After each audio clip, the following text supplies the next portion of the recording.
होगा। हमें चाहिए कि अब अगर जन्म हो तो कर्म बंधन से मुक्त जन्म हो, भगवान के पार्षद के रूप में जन्मे, हम संसारी प्राणी के रूप में नहीं। तो खूब नाम जप करो, निरंतर नाम जप करो।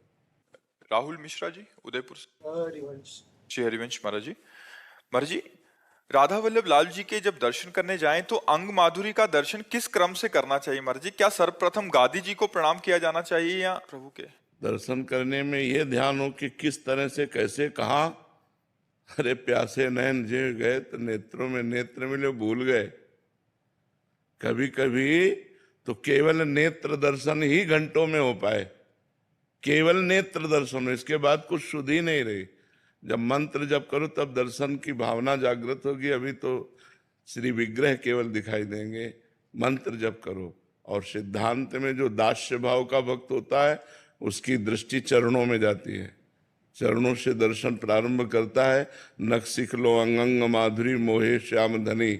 और प्रियाजू और लालजू दो नहीं है, रूप बेल प्यारी बनी सुप्रीतम प्रेम तमाल। दो मन मिली एक भय श्री राधा वल्लभ लाल। वही प्रियाजू हैं, वही लालजू महाराज हैं, जो अपने लोग जैसे हैं तो नेत्रों से शुरू करते हैं। नेत्र में नेत्र मिले, पता नहीं समय कितना चला गया फिर। और खसक पाए नेत्र तो खसक पाए नहीं, बस नेत्रों में नेत्र मिले, बस सर झुका चल दिए। जो जिस भाव का होता है उस भाव से प्रभु का दर्शन होता है। तो पहले तो मंत्र जप करो, नाम जप करो, और नाम मंत्र पर ध्यान रखते हुए तब दर्शन करो। बिहारी जू, राधा वल्लभ लाल जू, राधा रमण जू, ये साक्षात प्रगट प्रभु हैं। इनको किसी मूर्तिकार ने रचना नहीं की, ये स्वयंभू प्रभु हैं, स्वयं प्रकट हुए हैं रसिकों की कृपा से हम सबको कृतार्थ करने के लिए। तो हम भाव से, अपने भाव के अनुसार, हमारा जो भाव है उसके अनुसार दर्शन करें। मितेश जी मुंबई से।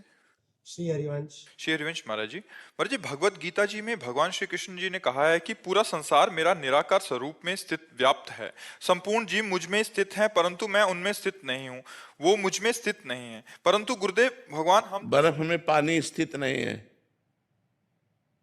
मानोगे? बर्फ में पानी स्थित नहीं है क्योंकि बर्फ पानी ही है। समझ पा रहे हो ना?